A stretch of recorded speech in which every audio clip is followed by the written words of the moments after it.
नमस्कार विद्यार्थी मित्रांनो, BA प्रथम वर्ष अभ्यासपत्रिका तिसरी मराठी कथात्मक साहित्य सेमिस्टर दुसरे या अभ्यासपत्रिकामध्ये चरित्रात्मक लेखनाचा विचार आपण करत आहोत आणि छत्रपती शिवाजी महाराजांचे गुणसंकीर्तन कृष्णराव केळुस्कर यांचा चरित्रात्मक लेख आपण पाहत आहोत. लेखकाचा परिचय आपण या अगोदर पाहिलेला आहे. शिवाजी महाराजांचं उज्ज्वल चरित्र लिहिण्याचा पहिला मान म्हणून मराठीतील आद्यशिव चरित्रकार असं कृष्णराव केळुस्कर यांना म्हटलं जातं. छत्रपती शिवाजी महाराजांनी शून्यातून स्वराज्याची निर्मिती केली. ते जाणता राजा होते. जनतेचा कल्याण करणं नव्हे, आयुष्यभर जनतेच्या कल्याणाचाच विचार करणारे, जातपात न पाळता सर्वांना समानतेची वागणूक देणारे, गुणाची पारख करणारे, निपक्षपाती, निष्कपटीपणा ज्यांच्यामध्ये आहे आणि ज्यांच्याकडे मित्रभाव आहे, सोज्वळ, उद्यमशीलता, लोकवशीकरणाची लकब असणारे, कल्पकता असणारी, तेजस्विता आणि स्वाभिमान असणारे, स्वप्रजा वात्सल्य असणारे, व्यावहारिक वर्तन असणारे, कौटुंबिक वर्तन असणारे, लोकग्रहणी घेण्यासारखा बोध घेणारे, संसारी जनानी घेण्याजोगा बोध त्यांच्या व्यक्तिमत्वामध्ये होता. हेही तितकंच महत्त्वाचं आहे. म्हणूनच छत्रपती शिवाजी महाराजांनी शून्यातून स्वराज्य निर्माण केले. त्यांनी आपल्या परिसरातील चांगल्या लोकांची पारख करून, त्यांना मोठ्या मोठ्या पदावर ठेवून, त्यांचा विश्वास संपादन करून आणि त्यांच्याकडून मोठी कार्य करून घेतली. आयुष्यभर जनतेच्या कल्याणासाठी काम करत राहिले. इतकंच नव्हे, त्यांचं संपूर्ण जीवन जनकल्याणासाठीच गेलं. म्हणून त्यांना जाणता राजा असं म्हटलं जातं. जनतेचं हित जोपासणारा, जनतेचं कल्याण करणारा, शेतकऱ्यांचं रक्षण करणारा, स्त्रीचं संरक्षण करणारा, अबला नारीचं संरक्षण करणारा, जातपात न पाळणारा, सर्व धर्मसमभाव ही भावना जाणणारा, अंमलात आणणारा असा हा महत्त्वपूर्ण राजा छत्रपती शिवाजी महाराज यांच्या कार्याचा, चरित्राचा काही भाग कृष्णराव केळुस्कर यांनी या ठिकाणी दिलेला आपणाला पाहायला मिळतो. छत्रपती शिवाजी महाराजांच्या गुणवैशिष्ट्याचा विचार करत असताना त्यांनी कृष्णराव केळुस्करांनी पहिलं गुणवैशिष्ट्य सांगितलेलं आहे, ते म्हणजे गुणज्ञ प्रभू, गुणज्ञता छत्रपती शिवाजी महाराजांच्या अंगी होती. आणि दुसरं निपक्षपात बुद्धी त्यांच्याकडे होती. कारण छत्रपती शिवाजी महाराज हे दूरदृष्टीचे राजे होते.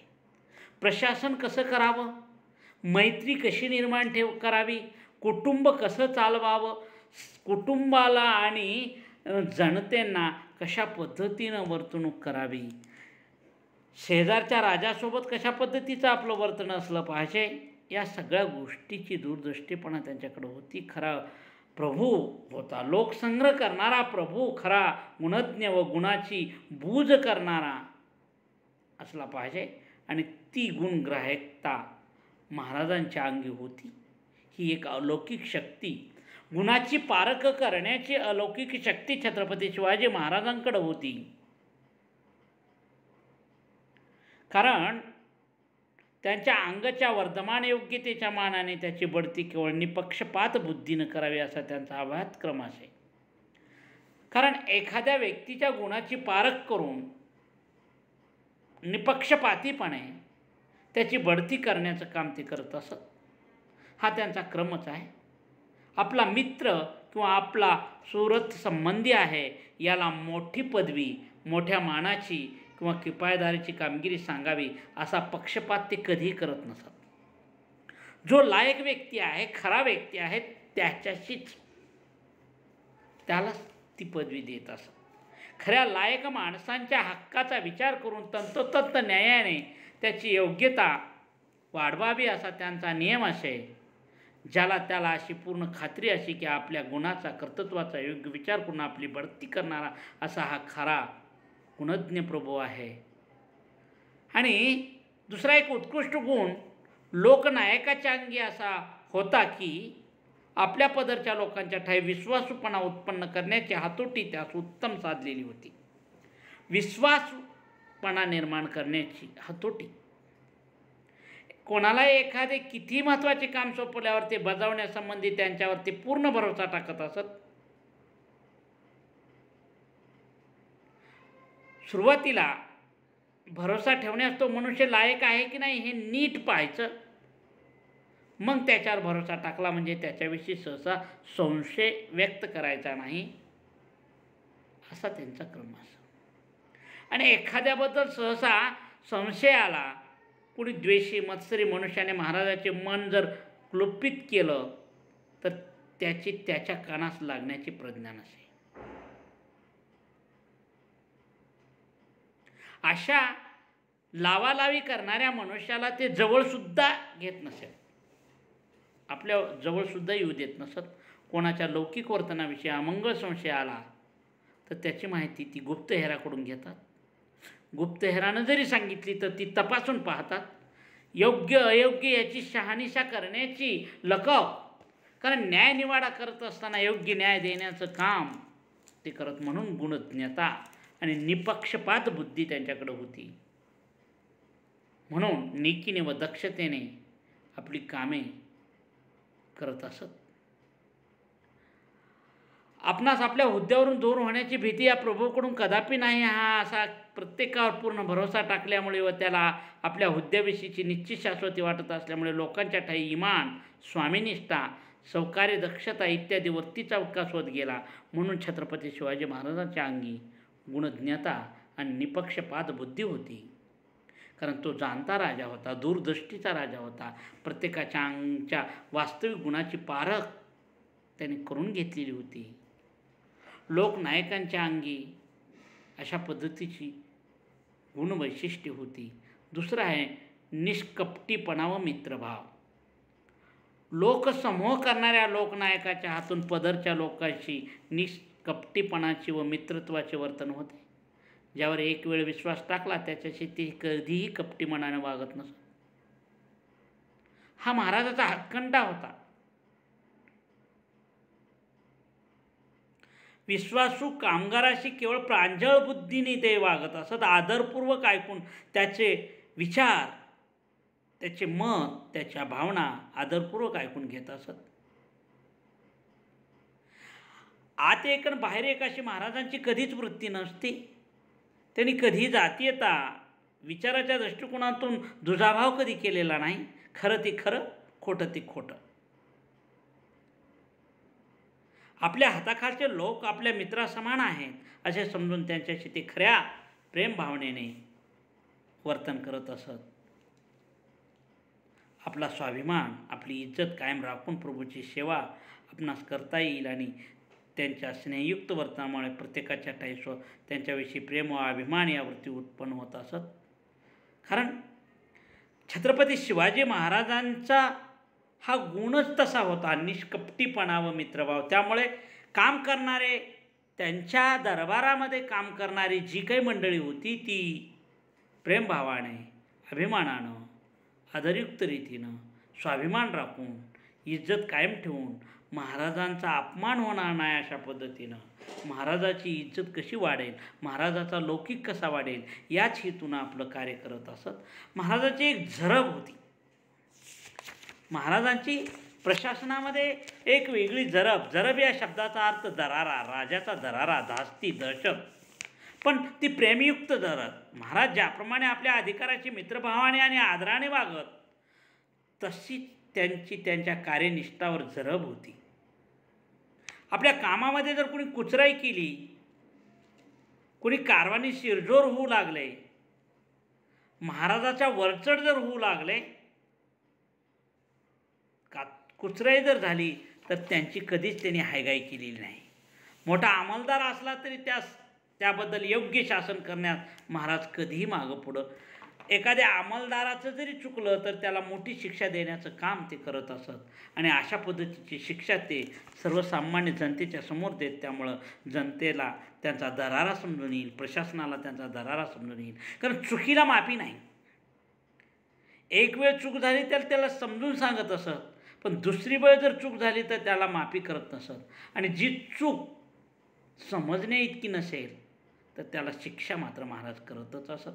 योग्य शासन करण्यास ते कधीही मागे पुढे पाहत नसत.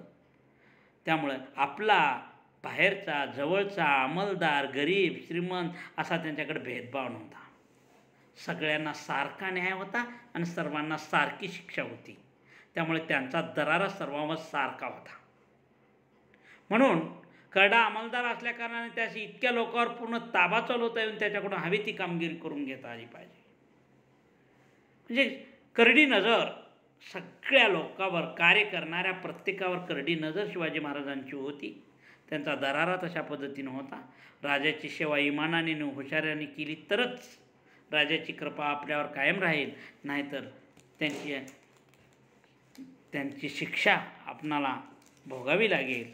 म्हणून प्रत्येक कार्य करणारा व्यक्ती, दरबारामध्ये काम करणारा व्यक्ती इमानदारीनं, हुशारीनं, बुद्धिचातुर्यानं आणि महाराजांची लौकिक वाढावी म्हणून चांगल्या पद्धतीनं कार्य करत होता. चौथा आहे उद्यमशीलता.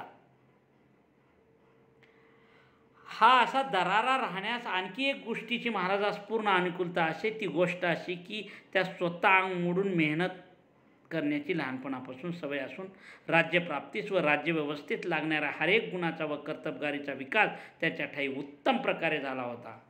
स्वतः छत्रपती शिवाजी महाराज स्वतः काम अंग सोडून मेहनत करत असत. राज्यप्राप्तीसाठी किंवा राज्यव्यवस्थेसाठी, राज्याच्या लौकिकासाठी लागणारा हरेक गुण आणि त्या कर्तबगारीचा विकास त्यांच्या ठिकाणी उत्तम पद्धतीनं होता. रणभूमी शत्रूशी लढताना आपल्या सैनिकास शत्रूच्या तोंडी देऊन स्वतः कुठेतरी सुरक्षित जागी प्रेक्षकाप्रमाणे ती कधीच उभे राहत नसत. स्वतः आपल्या सैनिकासोबत ते पुढं होऊन लढत असत. म्हणून सैनिकाचा आपल्या राजावर परिपूर्ण विश्वास होता आणि राजाचं तितकंच प्रेम आपल्या सैनिकावर होतं. दोघांचीही इमानदारी, काम करण्याची किमया महत्त्वपूर्ण होती. कधीच राजा घमंडी पद्धतीनं वागले नाहीत, हेही तितकंच महत्त्वाचं आहे. हाती समशेर घेऊन रणकंदात ते सर्वांच्या पुढे असत व आपल्या अंगचे अप्रतिम शौर्य, वीर्य, युद्धकौशल्यही प्रकट करत असेत, जेणेकरून त्याच्या पदरच्या कोणाही वीरास महाराजापेक्षा आपल्या अंगी हे गुण अधिक आहेत अशी घमेंड मिरवण्यास बिलकुल अवकाश नसे. आपल्या सेनापतीस मुलुकगिरीवर किंवा एखाद्या स्वारीवर पाठवून आपण स्वस्त मजा मारत बसावे असा क्रम बहुतेक नृपतीचा असतो. त्यामुळे विजयशाली सेनापतीचे प्रस्थ त्याच्या राज्यात पराकाष्ठेचे माजते व अशा सेनापतीच्या मुठीत असलेले राजे बहुत करून असतात. परंतु महाराजाच्या हातून असा प्रकार आमरण झाला नाही. ते स्वतः कोणत्या ना कोणत्या मोहिमेत सर्व काळ गुंतत असत. आळशासारखं स्वस्थ बसून राहण्यास त्यांना मुळे आवडत नसत. उद्योग सातत्यामुळे व अविश्रांत परिश्रमामुळे त्याने आपणावर कोणाही सेनापतीची व सरदाराची मात्रा चालू दिली नाही. आपण निरनिराळ्या मोहिमा करून जे पराक्रम गाजवतो त्यापेक्षा काकणभर जास्त पराक्रम महाराजाच्या हातून घडतात असे पाहून त्या स्वतःचा दिमाग व त्वरा मिरवण्यात मुळीच जागा नसे. महाराजापुढे आपण केवळ हीन पराक्रम हवा असा त्या सर्वदा भासे. सेनापती किंवा सैनिकाला असं वाटता कामा नये महाराज स्वतः प्रत्येक कार्यामध्ये, प्रत्येक युद्धामध्ये पुढं असत. अनेक राजे सेनापतीला सोपून स्वतः निवांत बसून राहत. म्हणून ते सेनापतीच्या मुठीत, कारण सेनापती जिंकून आल्यानंतर सेनापतीची वावा होते आणि तो राजा सेनापतीच्या मुठीत जातो. पण विजयशाली सेनापतीचे प्रस्थ त्यांच्या राज्यात पराकाष्ठेचे माजते. सेनापतीच्या मुठीत असलेले राजे बहुत करून आहेत, परंतु महाराजाच्या हातून असं कधी घडलेलं नाही. ते कधी आळशासारखे स्वस्थ बसलेले नाहीत. उद्योग सातत्यामुळे, अविश्रांत परिश्रमामुळे त्यांनी आपणावर कोणाही सेनापतीची किंवा सरदाराची मात्रा चालू दिलेली नाही आहे. युद्धामध्ये पुढं असत, निरनिराळ्या मोहिमा, निरनिराळे पराक्रम ते गाजवत असत. महाराजाच्या हातून असे अनेक पराक्रम घडलेले आहेत. त्यामुळं सेनापतीचा दिमाग तोरा मिरवण्याचं काम राहत नाही. म्हणून सेनापती असो, सरदार असो, सैनिक असो, राजासंबंधी त्यांचं मत चांगलं होतं. राजा स्वतः पुढं होऊन युद्ध करत असेल, शौर्य करत असेल आणि पराक्रम गाजवून आणत असेल, युद्ध जिंकत असेल, त्याची संपूर्ण माहिती सैनिकाला आणि स्वतः सैनिक आणि सेनापती सोबतच असल्या कारणानं शिवाजी महाराजांची त्यांच्यावर एक जरब असेल, उद्यमशीलता होती. म्हणूनच ते सेनापती असो, सरदार असो या सैनिक असो, यांचं वर्चस्व तितकंसं चालत नाही. शेवटी राजा आपल्यासोबत आहे, राजा स्वतः युद्ध करतो आहे. त्यामुळं राजाबद्दलची त्यांच्या मनामध्ये असलेली भावना आणखीनच जागी झाली आणि त्यांच्याविषयी प्रेम असेल, आदरभाव असेल वाढला. आणि एकूणच छत्रपती शिवाजी महाराजांनी प्रशासन व्यवस्था चोख राखलेली आहे. महाराजापुढं किल्ल्याचा बंदोबस्त, जमीन महसुलाची सुव्यवस्था, बिकट कारस्थाने रचण्याचे कामी लागणारी युक्तिमत्ता इत्यादी कारणासंबंधी त्याच्या पदराच्या कोणीही मुत्सद्यास त्याचवर शिकी मिरवण्यास मुळी सबड नसे. हा अष्टपैलूपणा त्याच्या अंगी पूर्णपणे वागत असल्यामुळे प्रत्येक कामदार त्याच्यापुढे अगदी लीन आणि नम्र असे. शिवाजी महाराजांच्या या अष्टपैलू व्यक्तिमत्वामुळे प्रत्येक कामगार लीन आणि नम्र असं दरारा शिवाजी महाराजांचा त्याच्यापुढं होता. पुढचं वैशिष्ट्य आहे लोकवशीकरण. छत्रपती शिवाजी महाराज हे जनतेचे राजे होते आणि जाणते राजे होते. त्यांनी लोकांच्या मनातल्या भावभावना जाणत असत. म्हणून लोकवशीकरणाची कला त्यांच्या अंगी उत्तम होती. मग त्यांच्या दरबारामध्ये काम करणारे सर्व मंडळी, या सर्व मंडळीमध्ये इमान, स्वामीनिष्ठा व कर्तव्यदक्षता हे गुण उत्पन्न झालेले होते. आणि चढाओढ लागायची अशी, मी महाराजापुढं कशा पद्धतीने इमानदारीनं राहीन, स्वामीनिष्ठानं कर्तव्यदक्षतेने राहीन, महाराजाकडून कशी शाबासकी मिळवेन. कारण लोकवशीकरणाची ती ताकद महाराजाच्या अंगी होती. एवढी प्रजा तयार करण्याचे महाराजांनी केलेलं काम खूप महत्त्वाचे आहे. महाराज आग्र्यात जाऊन ते अटकेत पडले, 8-9 महिने पुन्हा स्वराज्यात आले नाही त्यावेळी, किंवा कर्नाटकात मोहीमनामा करून तिकडेच 18 महिने ते गुंतून राहिले त्यावेळी त्यांच्या पदरच्या कोणत्याही मुत्सद्याने, सरदाराने त्याच्याशी दगा दिला नाही, दगा देण्याचं मनातही आणलं नाही. एवढी स्वामीनिष्ठा जनतेमध्ये होती. कारण छत्रपती शिवाजी महाराजांनी आपल्या प्रजेला दिलेला विश्वास कदापि त्यांनी मोडलेला नव्हता. लोक महाराजांच्या निष्ठेवर, कार्यक्षमतेवर विश्वास ठेवून होते.